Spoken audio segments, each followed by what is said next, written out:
If you have been to a yarn store in the last 50 years, chances are good that you have seen or heard about Noro. Noro yarn, there is nothing else like it. Whether you are a Noro lover or somebody who just really doesn't get the hype, watch with us and we will take a deep dive into Noro and see why nobody feels halfway about Noro. Good evening. I'm Ellen Lewis from Crazy for You, and I appreciate you joining me for this look at Noro yarns.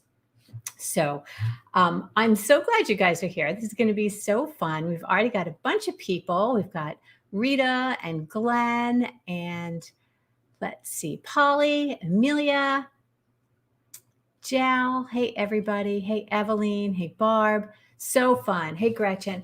So tell me in the chat if you are a Noro lover or somebody who just doesn't get the hype, because I'm interested. I want to hear kind of where you're coming from. I have an idea, and you probably know how I feel about it too, but this is going to be really, really fun, right? So as a yarn store owner, I can tell you, as I said, nobody feels halfway about Noro, right? You have people like me who are unabashed Noro addicts. And then you have people who are like, it's so scratchy, or I don't really like the colors or whatever. So we're going to go through all of that tonight, and I would be happy to hear your thoughts on it. So put them in the chat. Tell me what you think and whether you agree. Make sure if you're not already subscribed to the channel, please subscribe. And if you enjoy this video, click the little like. So that's the little thumbs up. Give it a like, and so that will help the algorithm that is YouTube to share it with other people and spread the Noro love a little bit. So let's start by talking about color, the Noro colors, because I think that is what first draws our eye. You know, Noro colors they're intense, they're vivid, they're unpredictable, they are unusual, and you know, I think people don't necessarily get it or connect with it. Bottom line is all of the Noro colors are inspired by nature. Before he died, Mr. Noro said that he was so lucky to live in a place that was so completely unspoiled. So he lived in a place in Japan, and I can't remember the name of it, but if somebody knows, you can put it in the chat. Lots and lots of forest and water, obviously Japan being an island nation, mountains, a lot of beautiful unspoiled land. And that was where he took his inspiration from. In fact, the tagline for Noro is the world of nature. So it's the colors that draw people's eye when they're in the shop. I can see it happen. You know, they're looking at it and, you know, they'll pick up a skein of yarn and they'll immediately start dissecting it, right? You've probably done this yourself. I know I have. You know, you pick up a skein of yarn and you think, oh, I love this. It's so beautiful. And then you start kind of looking at it and you think, well, there's that, I don't really like this color. You know, it would be perfect if it didn't have this color in it, right? For instance, this is a sweater that I knit a long time ago, and every time that I wear it, people are like, oh my gosh, that's so beautiful. What pattern is it? It doesn't matter what pattern it is. It's the color. This is Noro Silk Garden. And y'all know I love pink. Pink is like all that for me. It's beautiful. You also know I really don't like orange, and yellow is not in my wheelhouse. I don't wear those colors. But without the yellow, this sort of acid yellow, without this sort of orangey gold, I don't think the pink would look as pink. It just wouldn't look quite right, you know? So you really need that. You need all of the colors. I've had knitters go so far as to knit a project re-scanning the yarn and clipping out all of the colors that they didn't like. And I can tell you at the end of it, they were sorry, because It's the mix of colors that gives Noro yarns their visual energy. That color that you don't like is the accent. It's the sea salt on your caramel. It's the squeeze of lime on your shrimp.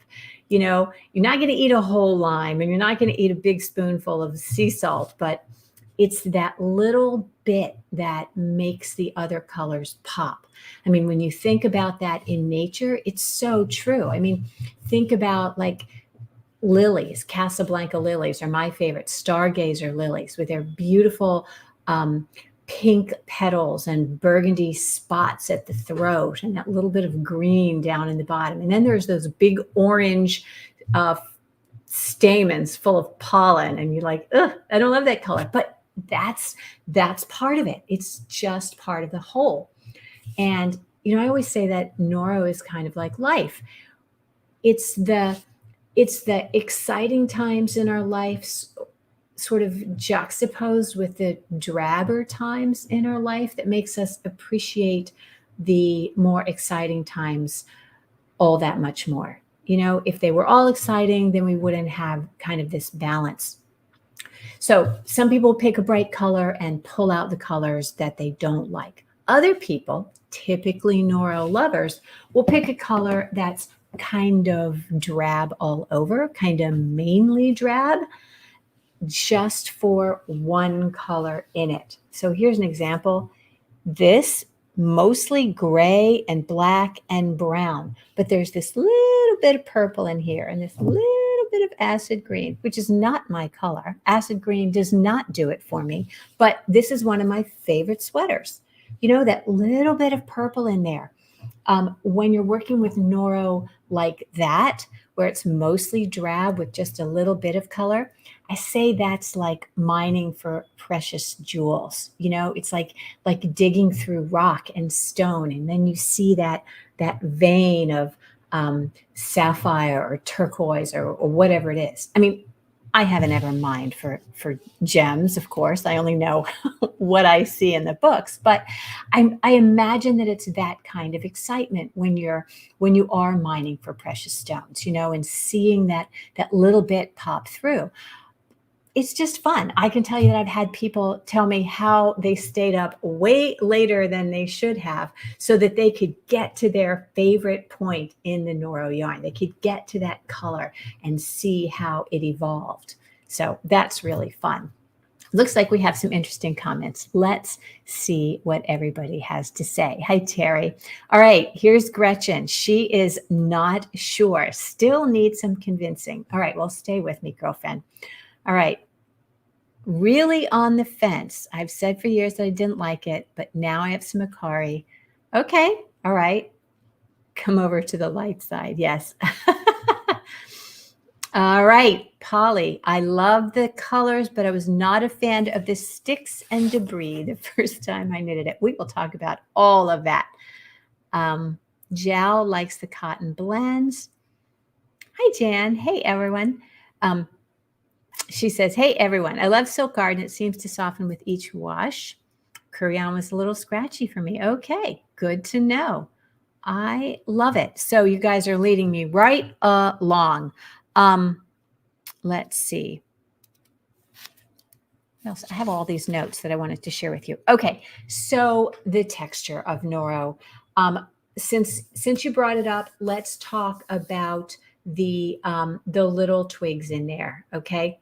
If you read my newsletter, then you know that the reason they're in there is because Noro is so incredibly environmentally conscientious.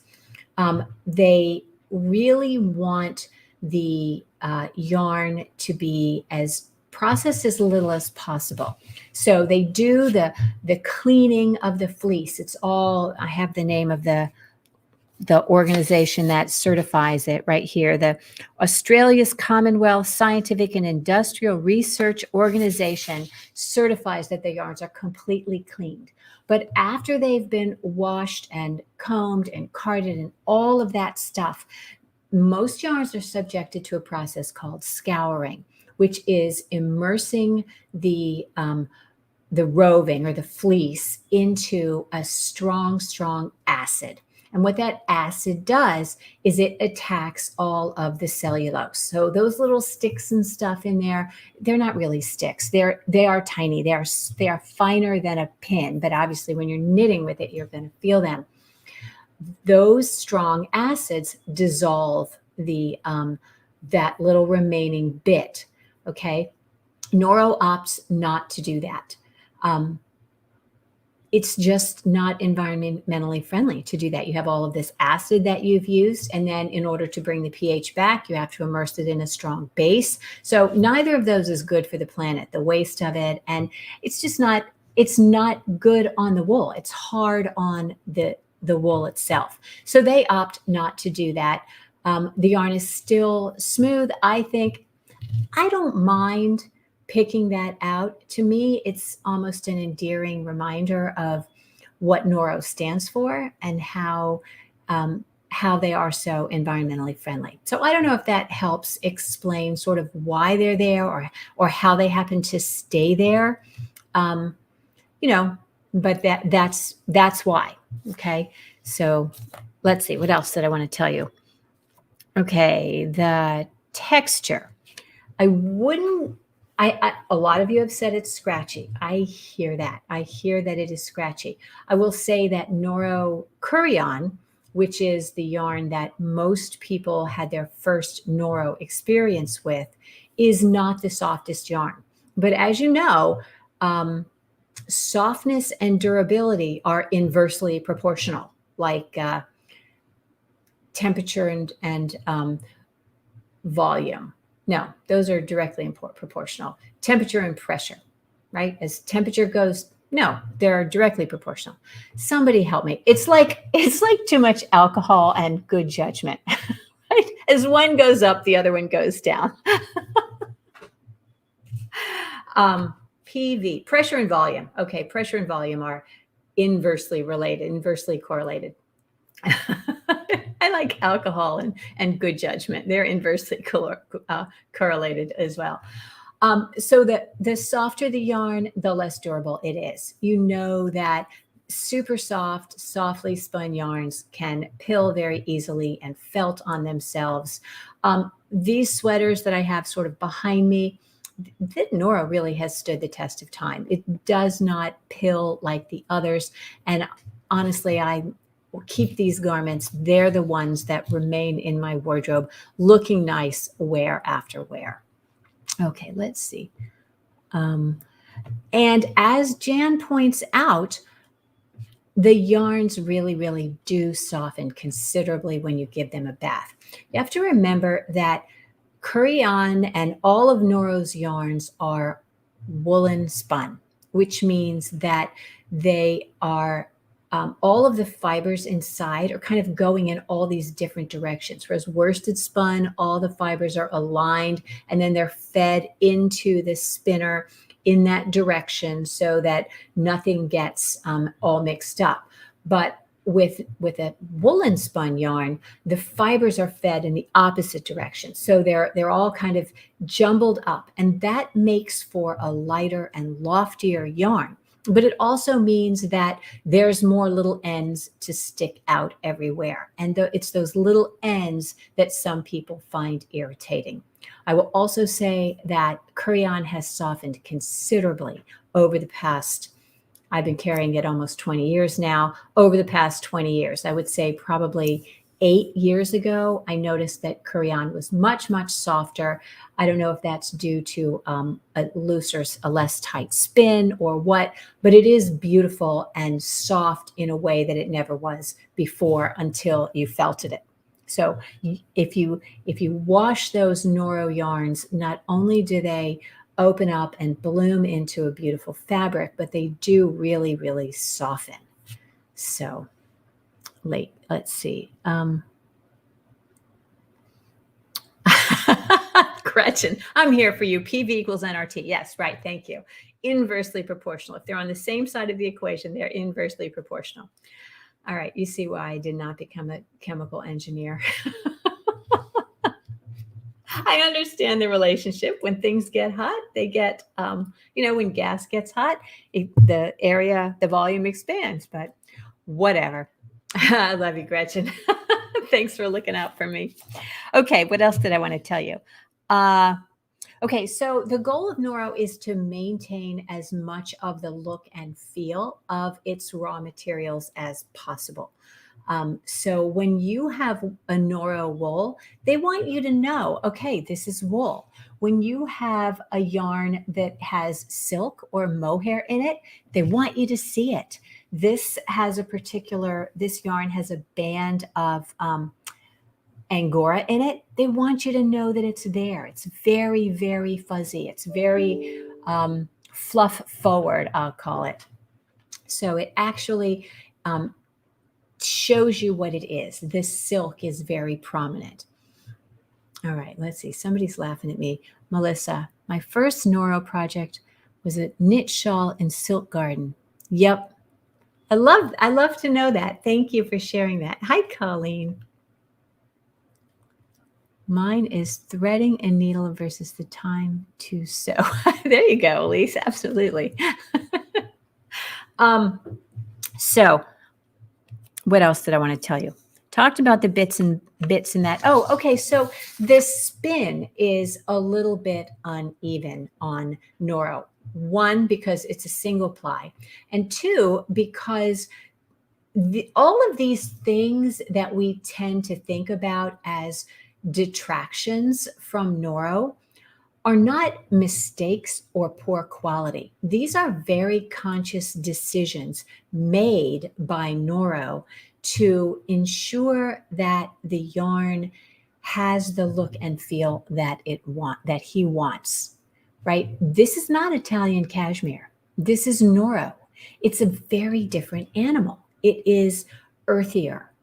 And Noro embodies the aesthetic wabi-sabi, right? I'm sure many of you have heard that phrase, but it's an aesthetic and a philosophy that embraces the imperfect, the humble, the rustic, the impermanent, the imperfect, right?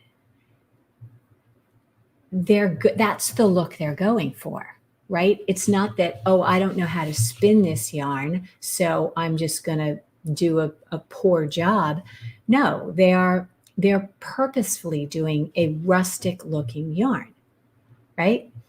And I love that.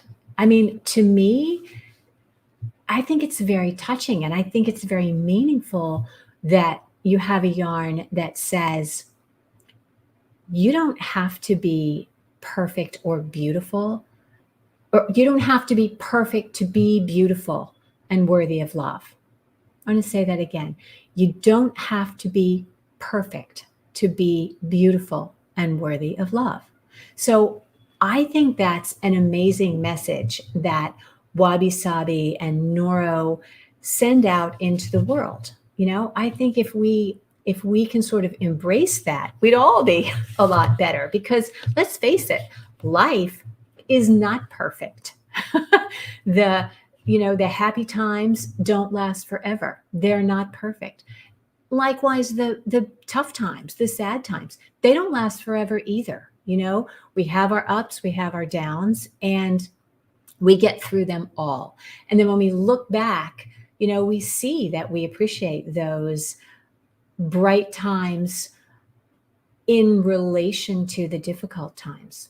I can tell you that our first retreat after COVID was so special, so sweet, so intense, because we hadn't been able to do it for a year. We hadn't been able to get together. We hadn't been able to gather in person.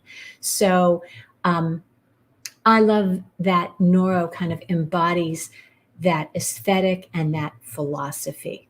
I think about that a lot with Noro. Think about it all the time. So, yes, let's see. Sweeto has a lot of thick and thin bits. Yep. And please share the yarn of the sweater you are wearing. Okay, so I knew somebody was going to ask me this. Did I put it in there? I didn't. This is the Seville cardigan. I knit this back a long, long time ago, probably 2007. I knitted in a yarn that's been discontinued. It's called Kureyon. It has a lot of Angora in it because if you didn't know and you couldn't tell, I'm a sucker for soft, fuzzy Angora in my Noro. I love it so much. I wish they would bring back Natashiki. That is a gorgeous yarn. If you're listening to me, Noro, bring back Natashiki. It is beautiful. Lori has 3 Noro sweaters. Silk Garden.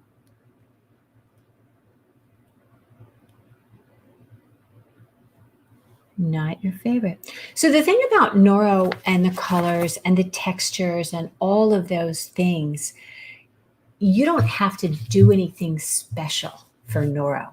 And I want to do a podcast on how to knit with Noro, but I'm just going to say that it's best when you're working with Noro to let it take center stage. Just let it lead. Just kind of follow along and see where it takes you. And I think that's the best approach to it. So another point that I wanted to touch on that people have issues with is that a lot of times there are knots in Noro. Yes, I know that. It's so frustrating. And here's the deal. There are knots in all yarn. Industry standard allows for 1 knot per 50 grams of yarn. And that is a lot. That's a very high number. So if you get through 2 or 3 skeins of yarn and there's only 1 knot, consider yourself ahead of the game. So when Noro doesn't have any more knots than any other yarn. The problem is that because Noro is a self-striping color sequence yarn, when you have a knot, chances are the new color that's going to be tied on is not part of that color sequence. And that can be extremely frustrating, right? You're going along and all of a sudden, you have your pink, your purple, your blue, the color you don't like. And all of a sudden there's a break in that. And like I said, that can be very frustrating. But you have some options on that. You can move forward in the skein or pick up another skein and try to, continue the sequence, find a place in one of the other skeins where you can continue the sequence, or you can just go with it. You can just go with it. You can spit splice that puppy together and find that, I actually like these 2 colors next to each other. It doesn't bother me. It's beautiful. Or draw attention to that color by breaking it. Because when you have something that doesn't follow the pattern, your eye is going to be drawn to it. It's that way in music or poetry. It's where the rhyme scheme doesn't match or where the meter is off a little bit that your attention is drawn. And artists do that on purpose. They make a jarring bit so that your eye is drawn to it, so that it makes a subtle point. So you can do the same. If there's a color that, if your yarn breaks, go to a place where there's a color that you love and start there, and you will get the attention to it. And again, Noro is like life. We can have the best laid plans for, happily ever after, 2 kids and a dog, white picket fence.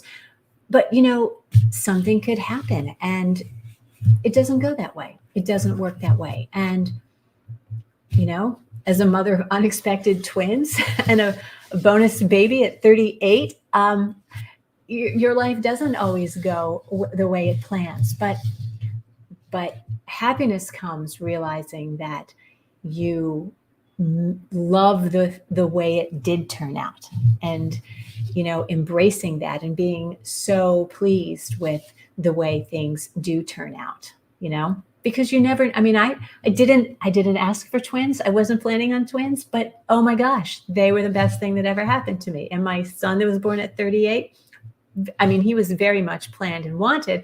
But if you'd asked me at 28 whether I was going to have a child at 38, I would say, you're going to be kidding. So sometimes things are not the way we plan. Sometimes Noro doesn't go the way we plan, but that's okay, right? And if you're the kind of person that really just can't deal with your plans not going that way, it might be that Noro is not for you.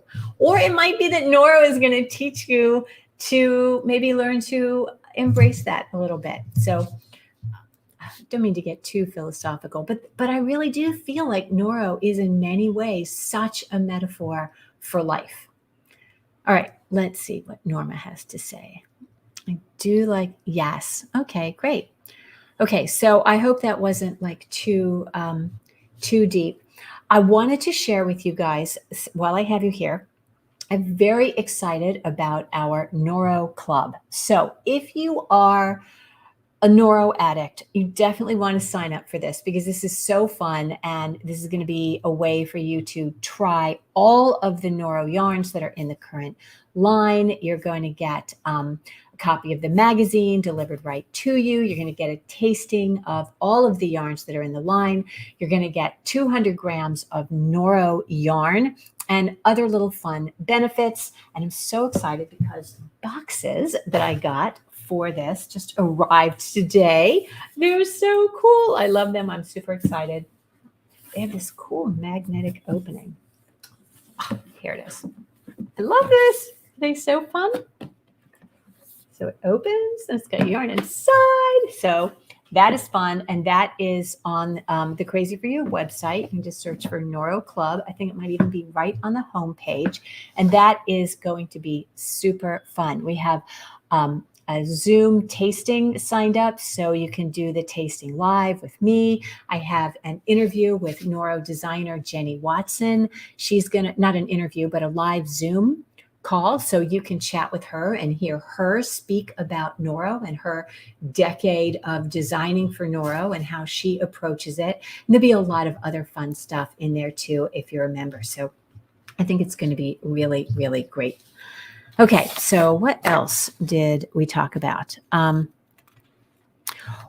here's the thing people ask. Why is Noro so expensive?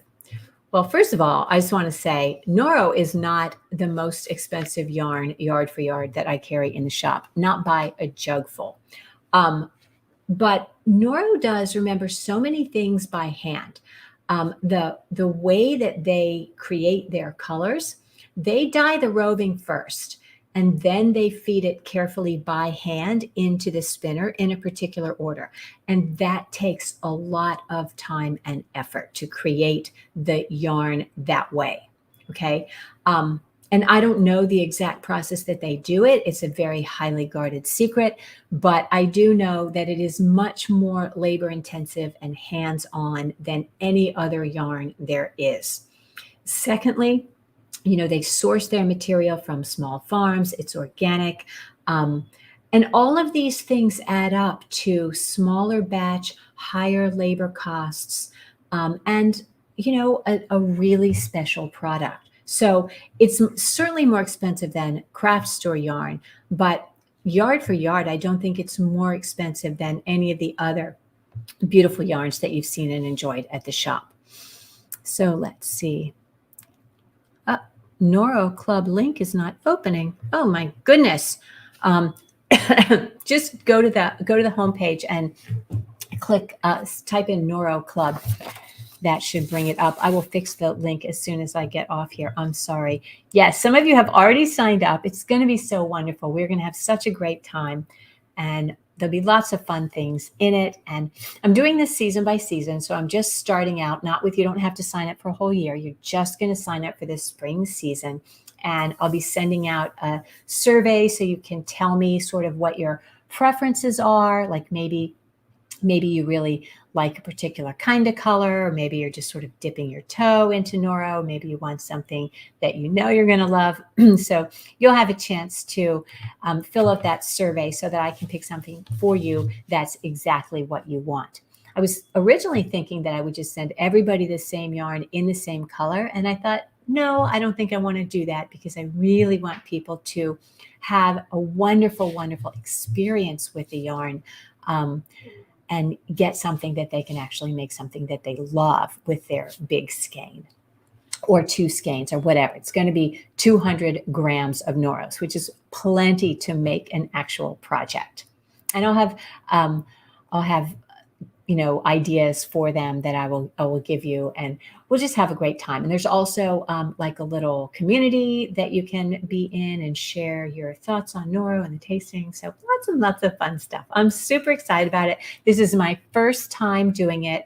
The company that distributes Noro Yarn is behind it. Not behind it. I mean, they are supporting me. They can't be behind it, but they are supportive of this concept and are, happy to see it happen. So yeah, if you're interested, please join. I think it's going to be fun. I am only doing 100 kits. I've already sold a quarter of those, and I've only launched them to my membership and my email list. So if you are interested, please do sign up before they are sold out. So let's see. It is 7:30. I didn't go over. I'm so happy. I hope that you enjoyed this deep dive into Noro yarns, and I hope I have at least encouraged you to think about Noro in a different way, to see it through maybe a different lens and understand why it is the way it is, and that the little, people call them twigs or whatever, the little bits of this and that in there are not left there by accident or carelessness, conscious decision. The way it looks is a very purposeful choice on the part of Noro to create something that is exactly what they want, wabi-sabi and beautiful and true to their world of nature aesthetic. So thank you for being with me tonight. I enjoyed chatting with you about one of my favorite subjects, Noro yarn. So keep knitting and create something beautiful. I will see you next time.